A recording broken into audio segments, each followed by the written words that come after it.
Alat yang pertama adalah alat pengukur curah hujan, ombrometer. Ombrometer tipe observatorium. Ombrometer tipe observatorium merupakan alat yang digunakan untuk mengukur curah hujan yang jatuh ke permukaan horizontal secara manual. Bagian-bagian dari alat ini ada 5, yaitu corong penampung air hujan, leher penakar, tabung penampung air hujan, kran, dan penampang yang berfungsi sebagai kedudukan penakar hujan terhadap pondasi. Prinsip kerja alat ini penampung curah hujan. Cara kerjanya, air hujan masuk ke mulut penakar, kemudian menuju ke corong dan ditampung ke dalam tabung penampungan air hujan. Air hujan ditampung dalam gelas penakar. Hasil pengukuran ketelitian alat sebesar 0,5 dengan satuan alat milimeter. Kelebihan dari alat ini mudah digunakan serta tingkat ketelitiannya juga besar. Hal ini dikarenakan ombrometer merupakan alat pengukuran manual sehingga kesalahan yang dihasilkan sangat minimum. Kekurangan dari alat ini membutuhkan waktu yang lebih banyak untuk melakukan pengamatan. Hal ini dikarenakan alatnya yang masih manual. Ya, di sini yang akan saya bahas adalah salarimeter Campbell-Stokes. Alat ini memiliki fungsi mengukur waktu dan lama matahari bersinar dalam satu hari di mana alat tersebut dipasang. Nah, prinsip kerja dari alat ini adalah lensa yang ada di alat ini akan memfokuskan sinar matahari ke kertas pias yang berada di bagian belakang bola kaca. Nah, lalu sinar matahari itu nanti lama-kelamaan akan membakar kertas pias. Pada alat ini terdapat 5 bagian, yaitu ada lensa, busur, sekrup, pengungsi kedudukan lensa, sekrup pengatur kemiringan, dan mangkok tempat kertas pias. Nah, cara memasang alat ini gimana? Tadi mangkuk yang ada di seperti gambar tadi itu digunakan sebagai tempat kertas pias. Nah, ini diposisikan menunjuk ke arah timur barat. Nah, bagian bawah alat ini itu harus datar. Lalu lensa bola pada alat ini bersama kertas pias itu dimiringkan. Nah, cara pengamatannya bagaimana? Cara pengamatannya yaitu karena kertas pias tadi kan lama-lama akan terbakar. Nah, luas bagian kertas pias yang terbakar itu diukur dengan satuan alat per jam, dan satuan ukurannya itu berapa persen. Nah, kelebihan alat ini apa sih? Kelebihannya itu alat ini praktis dan sederhana, mudah untuk digunakan. Tapi kekurangannya yaitu kertas piasnya itu tiap hari harus diganti. Lalu resolusi data durasi penyinaran materinya itu kurang baik. Hasil pengukuran juga harus diolah secara manual. Lalu ini alatnya hanya menampilkan data durasi penyinaran. Yang ketiga adalah alat pengukur suhu tanah, yaitu stick termometer. Berikut merupakan gambar dari stick termometer. Bagian A merupakan tangkai pemutar. Bagian yang ditunjuk B merupakan jarum penunjuk suhu. Bagian yang ditunjuk huruf C merupakan tabung bejana berisi spiral logam. Sedangkan bagian D merupakan ujung peka. Prinsip kerja dari alat ini adalah muaizah cair bertekanan pada tabung bejana akan menggerakkan pipa logam dan menggerakkan jarum penunjuk hingga skala tertentu. Cara pemasangannya, alat dimasukkan ke dalam tanah dan ditekan menurut jeluk yang akan diamati dengan cara memutar pegangannya. Stick termometer mampu mengukur suhu tanah hingga jeluk 100 cm. Cara pengamatannya, setelah jarum penunjuk suhu konstan, suhu dapat dibaca pada skala yang ditunjuk. Ketelitian alat ini sebesar 1 derajat Celcius.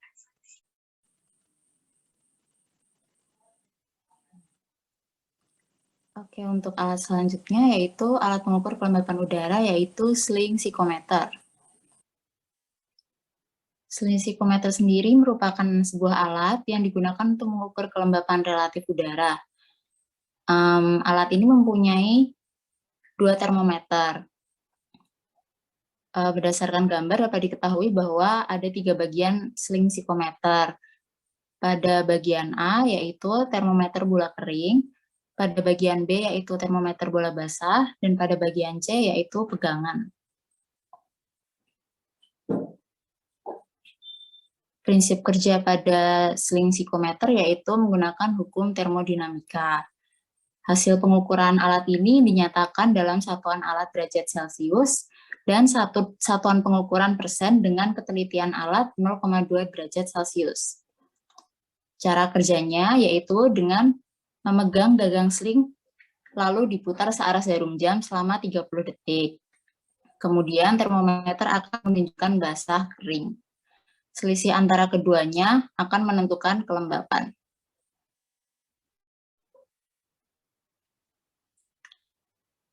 Kelebihan dari alat ini yaitu memiliki tingkat ketelitian yang tinggi, yaitu 0,2 derajat Celcius. Selain itu, penggunaannya pun mudah karena bersifat portable. Kekurangan dari alat ini yaitu kurang praktis, karena dalam penggunaannya itu memerlukan tenaga yang banyak.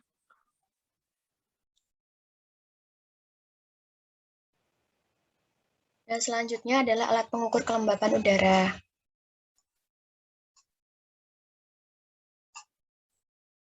Nah, yang pertama adalah termohigograf, yaitu alat untuk mengukur suhu dan kelembapan udara dalam bentuk rekaman kertas bias secara grafik.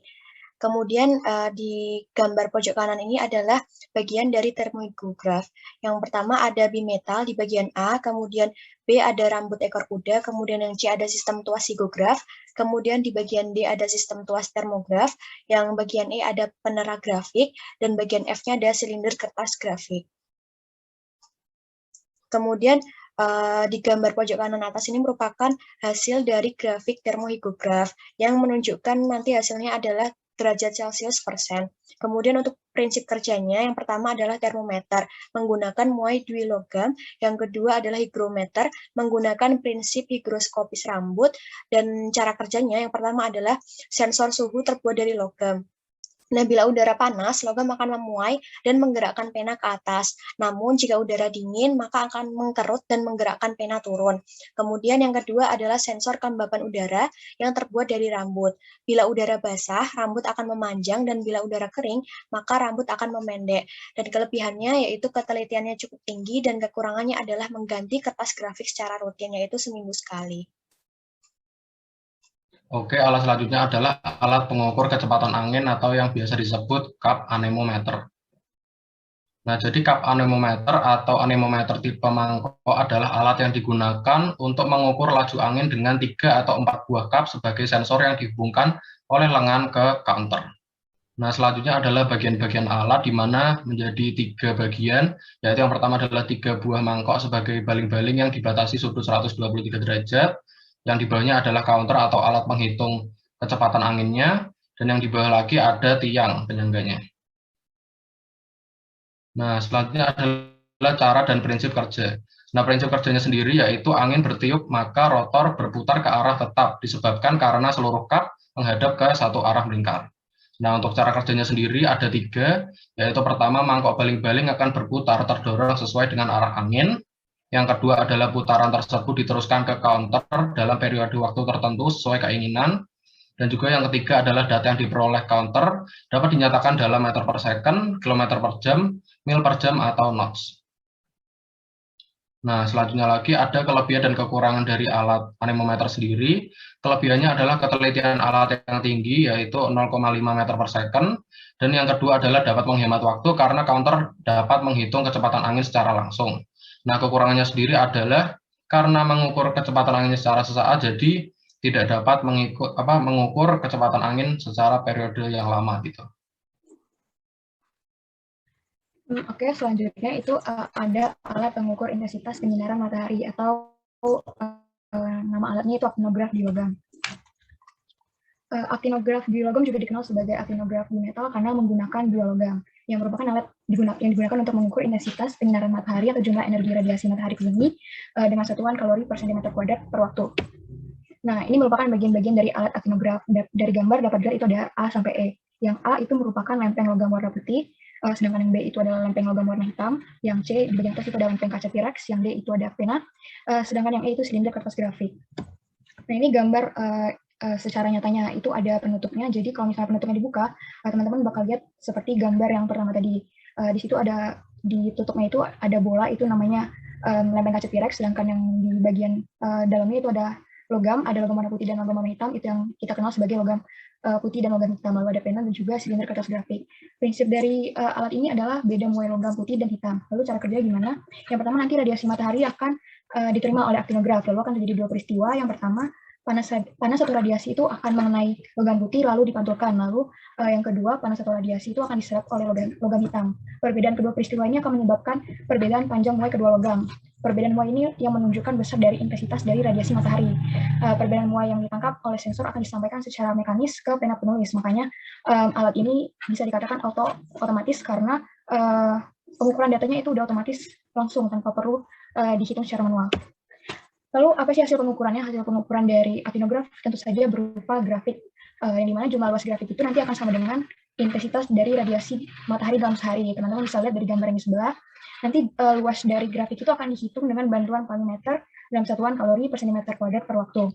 Lalu waktu pengukurannya kapan? Aktinograf ini akan mulai beroperasi pada pukul 6 pagi, tapi ada beberapa literatur yang mengatakan pukul 7 pagi, jadi sekitar pukul 6 sampai pukul 7, di mana aktinograf ini akan diletakkan di tempat terbuka tanpa naungan supaya radiasi yang terkena aktinograf itu sesuai.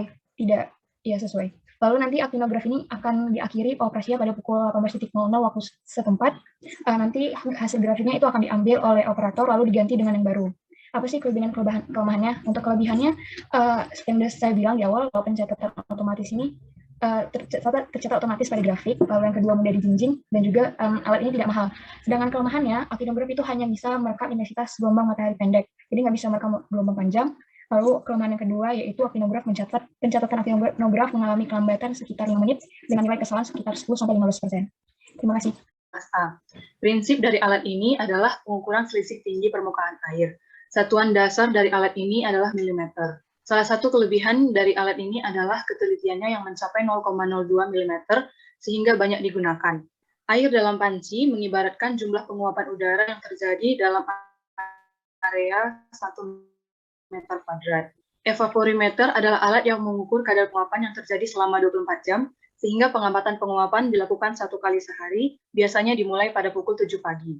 Proses penguapan ini karena dilakukan di udara terbuka, sehingga tergantung pada penyinaran matahari, angin, hujan, suhu, kelembapan udara, dan awan.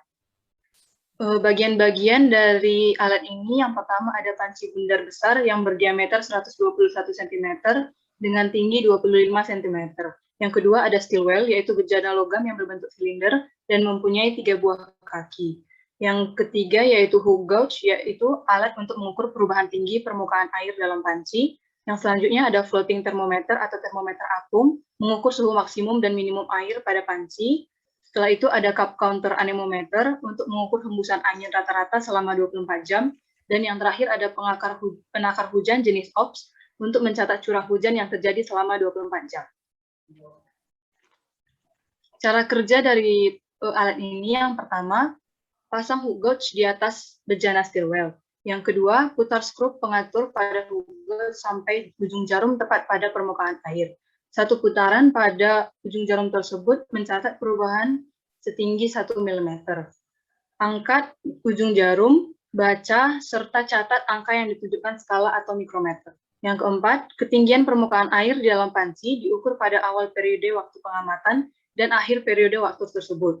Selisihnya, setelah dilakukan dikoreksi dengan banyaknya curah hujan yang jatuh pada periode waktu pengamatan, merupakan besarnya penguapan yang terjadi.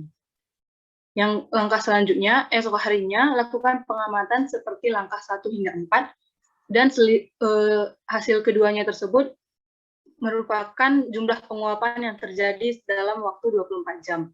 Dan yang terakhir, jika air di dalam panci hampir habis, maka isi kembali air hingga mencapai skala yang telah ditentukan. Terima kasih. Yang selanjutnya ada AWS atau Automatic Weather Station. Jadi AWS itu apa sih? Itu adalah serangkaian sensor-sensor meteorologi yang terpadu dan otomatis yang bisa mencatat data-data seperti suhu, tekanan, lalu kelembapan, penyinaran matahari, curah hujan, juga angin. Nanti data-data ini akan ditampung dan diubah dalam data logger secara real time langsung ke display komputer. Next. Nah, bagian-bagian dari AWS ini ada apa aja? Yang pertama itu ada line fan. Nah, line fan ini alat ukur arah mata angin. Cara kerjanya itu dihubungin dengan resistor yang dapat berputar 360 derajat. Perubahan resistor dinyatakan sebagai perubahan arah mata angin. Yang kedua itu ada anemometer. Anemometer ini untuk mengukur arah dan kecepatan mata angin. Cara kerjanya, ini ada kap anemometer yang menghasilkan pulsa frekuensi. Lalu frekuensinya ini akan sebanding dengan kecepatan angin yang diukur. Lalu yang ketiga ini ada rain gauge yang mengukur curah hujan. Jadi cara kerjanya ini ada mencatat jumlah curah hujan yang terkumpul dalam bentuk garis vertikal yang tercatat di kertas bias. Lalu habis itu ada solar panel yang nomor 4. Itu untuk menerima sumber energi matahari guna mengisi daya baterai. Terus yang kelima ini ada sensor housing. Ini tempat-tempatnya para sensor yang ada di AWS. Jadi berbagai sensor di dalamnya ini dapat memantau arah mata angin, juga kelembapan udara, ada sensor kapasitor tipis di dalamnya. Selain itu juga untuk mengukur volume curah hujan dan sensor radiasi matahari. Yang keenam ini ada data logger. Ini tuh sebagai otak dari AWS itu, yang mencatat data-data elektronik dari AWS.